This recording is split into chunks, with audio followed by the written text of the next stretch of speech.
Shrimad home remedies में आपका स्वागत है। और हम आपको बताएंगे कि शून्य नहीं होता तो आधुनिक विकास भी शून्य नहीं होता। तो गणित में हमारे भारतीय योगदान क्या था, ये हम आपको बताने वाले हैं। शून्य से पहले दुनिया भर में कई तरह की अंक प्रणालियां विकसित थी। उत्तर वैदिक काल, जो 1000 से 500 ईस्वी पूर्व तक थी, तो उत्तर वैदिक काल में शून्य के आविष्कार के बाद गणित में क्रांति हो गई। अंकों के मामले में विश्व भारत का ऋणी है। भारत ने अंकों के अलावा शून्य की खोज की।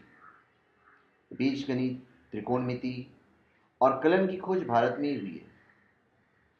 2500 वर्ष पूर्व या 2500 वर्ष प्राचीन उपलब्ध संस्कृत दस्तावेजों में भारतीयों द्वारा गणित के क्षेत्र में की गई खोजों की समृद्ध परंपरा का विवरण मिलता है।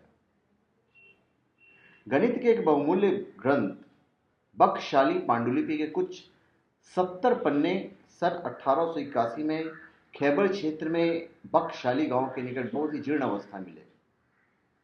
ये भोजपत्र पर लिखे हुए थे। उस समय के गणितज्ञ या ऋषि वायु, आकाश, दिन के समय आकाशीय पिंडों आदि की स्थिति को 10 की घात की ऐसी संख्याओं में व्यक्त किया जाता था जो प्रायः 10 अरब तक पहुंच जाती थी। भारत में लगभग 200 ईसा पूर्व छंद शास्त्र के प्रणेता पिंगलाचार्य हुए, चाणक्य के बाद, जिन्हें द्विअंकीय गणित का भी प्रणेता माना जाता है।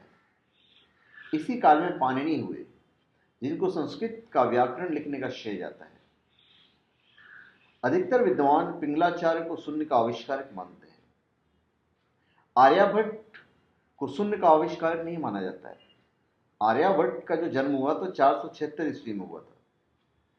आर्यभट्ट ने एक नई अक्षरांक पद्धति को जन्म दिया था। इसके अलावा गुप्त काल में ब्रह्मगुप्त, शीघ्राचार्य, महावीराचार्य आदि श्रेष्ठ गणितज्ञ हुए।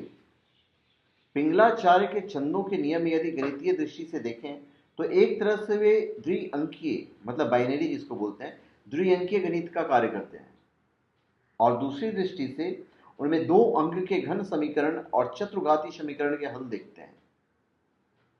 गणित की इतनी ऊंची समझ के पहले अवश्य किसी ने प्राथमिक अवधारणा को समझा होगा।